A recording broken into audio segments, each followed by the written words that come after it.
Hi, I'm Todd Nauck. Welcome to my YouTube channel. So for today's art video, we're going to do something a little different. We're going to do some inking exercises to help develop a little more confidence and control in our line work. So it's probably better if I just explain it as I go. So let's flip the camera around and let's get to inking.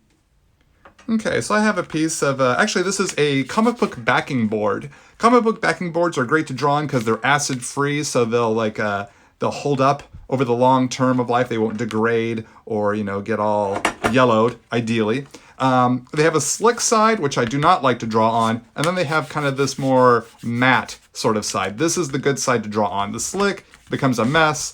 This side is really nice. So I actually do a lot of illustrations on comic book backing boards because then you can slip them into a little comic book bag and they're all nice and clean and neat and easy to store. So some of the inking tools I like to use are my Pentel Pocket Brush Pen, my Zebra Pocket Brush Pens, the medium and the fine point, and Pigma Micron multi-liners. The 08, the 01, and the 005 are some of my favorites. I also sometimes use Copic multi-liners, which are very similar to the Pigma Microns, and just any other random pen I can find, like the Micron or the Pigma Sakura pen number 10 there. That's a real broad tip.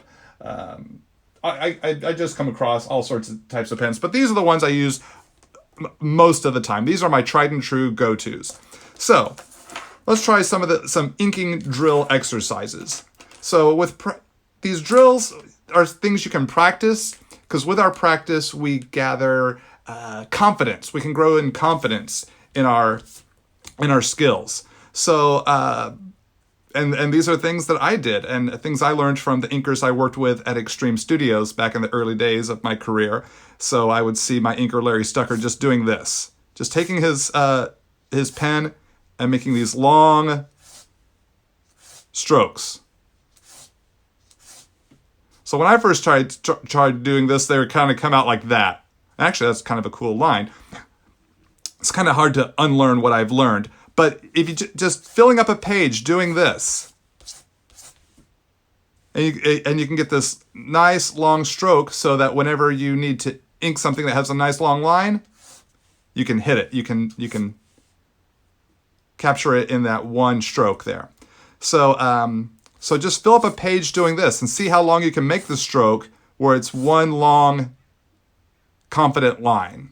No wiggles and bumps. Now, wiggles and bumps can be good for certain lines and certain textures, and I can utilize different pens for that, especially like a brush pen. So like with the Pentel Pocket Brush Pen here, the more I press down, the thicker the line, the less pressure I give, the thinner the line. So you can just kind of go back and forth and create these textured lines. These are great for when I want to do energy signatures, like the power effect that encircles like Iron Man's hand.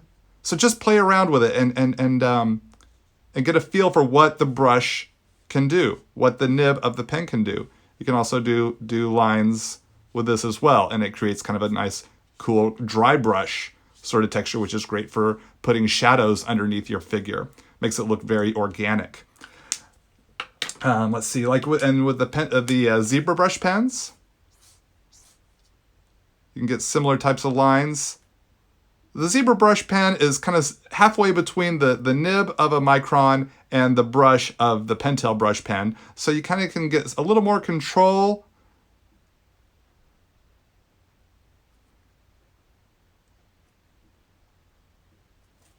And kind of is that happy medium between multi-liner and brush. So I really enjoy this. This is the medium brush pen that I'm using here, the medium Zebra brush pen.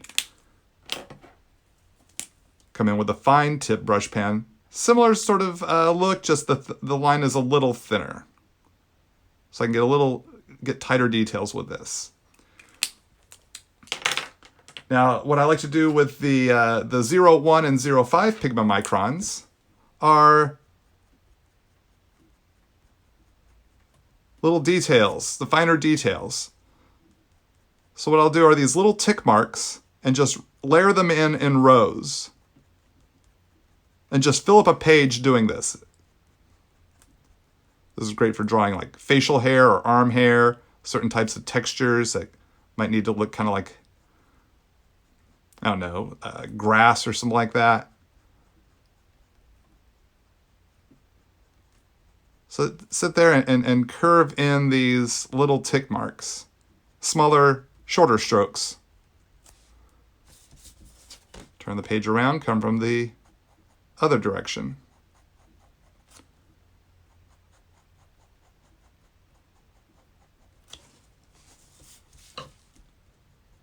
And you can vary how thick of a clump or more sparse of a clump of lines.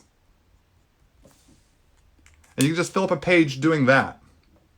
Same with the 005, similar to the 01, just even thinner lines, so you can get even tighter, tinier details. Back to the 08 here. And sometimes I like to practice my cross-hatching. Come this way.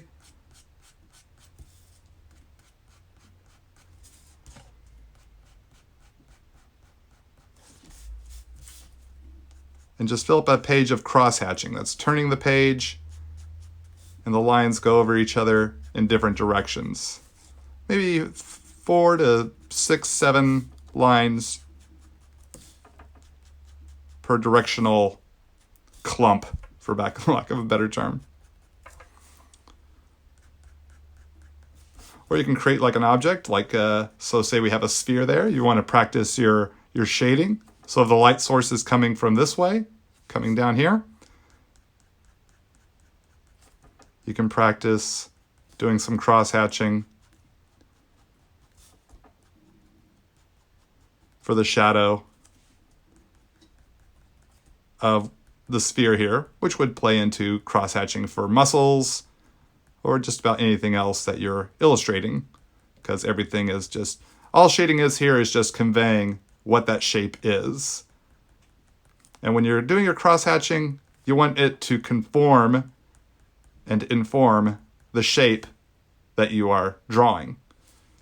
Doing just doing some cross-hatching like that, that doesn't give us the sense of the shape of a sphere. It actually looks more like a waffle. So you want to be very deliberate in the direction of your cross-hatching lines. Consider the shape of what you're doing and where's the light coming from, where's the shadow coming from. And you want the lines to help conform around that shape so that it has a believable shadow and texture to it. Maybe put a little bit of a shadow there on the ground, and now we have a boulder sitting on the ground. Now, one thing I like to do with my Pentel Pocket Brush Pen and also Zebra Brush Pens are rocks. You might have seen me do this in my Wonder Woman video recently, so let's just kind of rough in some rock shapes here. So coming in and learning how to push and pull the brush tip across the paper. More pressure and less pressure to create these rocky shadows.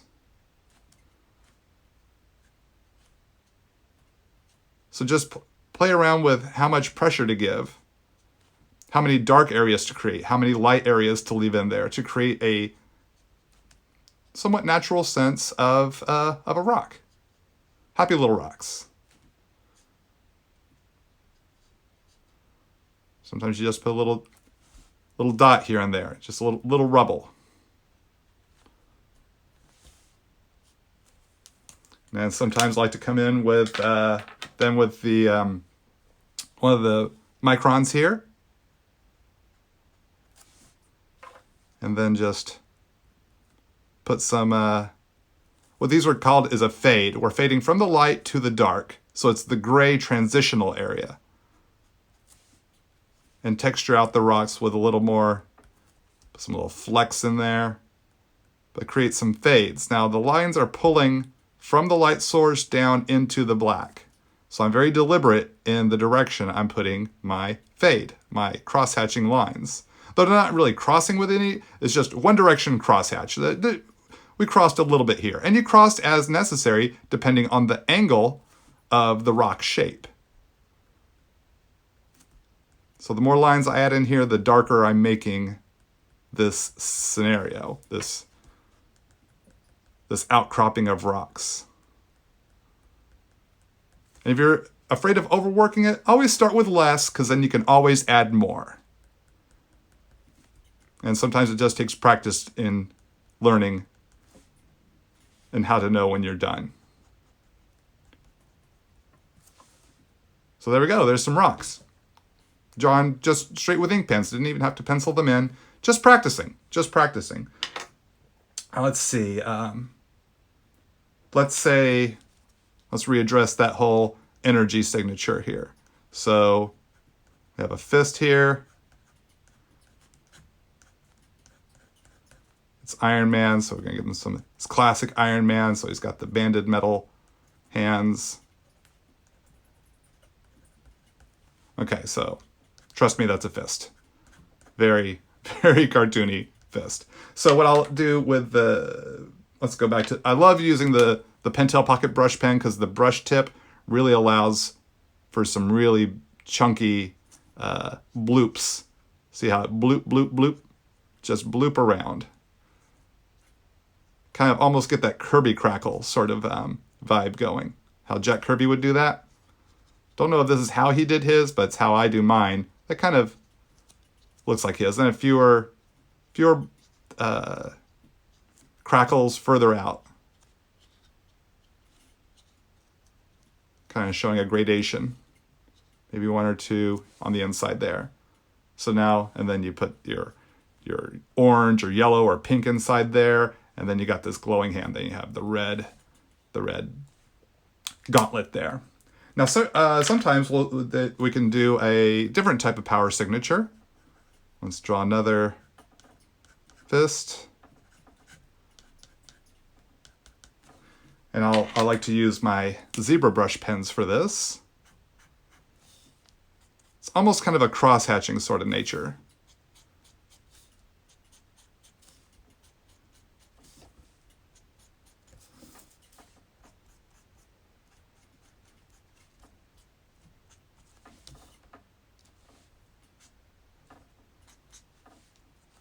And kind of gives you a different texture to the energy signature. And you can experiment with all types of different ways to draw the energy signature. Maybe, let's do another fist. Now these are getting really stylized. You want something more like a Scarlet Witch, sort of magical, sort of glow around it. Kind of more of an ethereal sort of look. So it all just depends on the character. This is Scarlet Witch was wearing Iron Man's armor, apparently. So let's see. Are there any other exercises? The main one is do the long lines here, do the short cross-hatching lines, and just really play with your inking tools. Play with your inking tools, see what you might discover and develop. Because a lot of this that I've learned is just by trial and error. Feel free to just give it a go. Don't worry about it being perfect. Just learn what the tools can do for you so that when you go into your illustrations, you have a better idea of what your tools will give you. What you can do with your tools to achieve the lines you're looking for. So there we go. Just some quick practice things that one can do to get more confident in your inking. And remember, like I said, this is just practice. It doesn't have to be perfect. It's just getting a feel for what these tools can do. How can they serve you? And really, it comes with practice. I've only been able to do this and when you see my inking videos, I'm only able to do that because it takes tons and tons of practice. So keep practicing. Fill up a page, just fill it up. These drills can really pay off in the long run. I wish you all the best. Keep on drawing, keep having fun. And I might not be posting many videos here for the month of March because I have a lot of conventions coming up. Emerald City Comic Con in Seattle, March 14th through 17th. Let's see, then C2E2 in Chicago the following weekend. and then WonderCon in Anaheim the weekend after that. So I'm not sure if I'll be able to post any videos here for the rest of March. So if you don't see any videos, know that more will be coming soon, probably more than likely in April, but I hope to keep them coming here amongst my convention travels. So, and you can keep up to date with all my convention appearances at toddnauck.com, and that link is in the description of the video here below. Thanks so much for tuning in, and I hope to see you again real soon. Take care.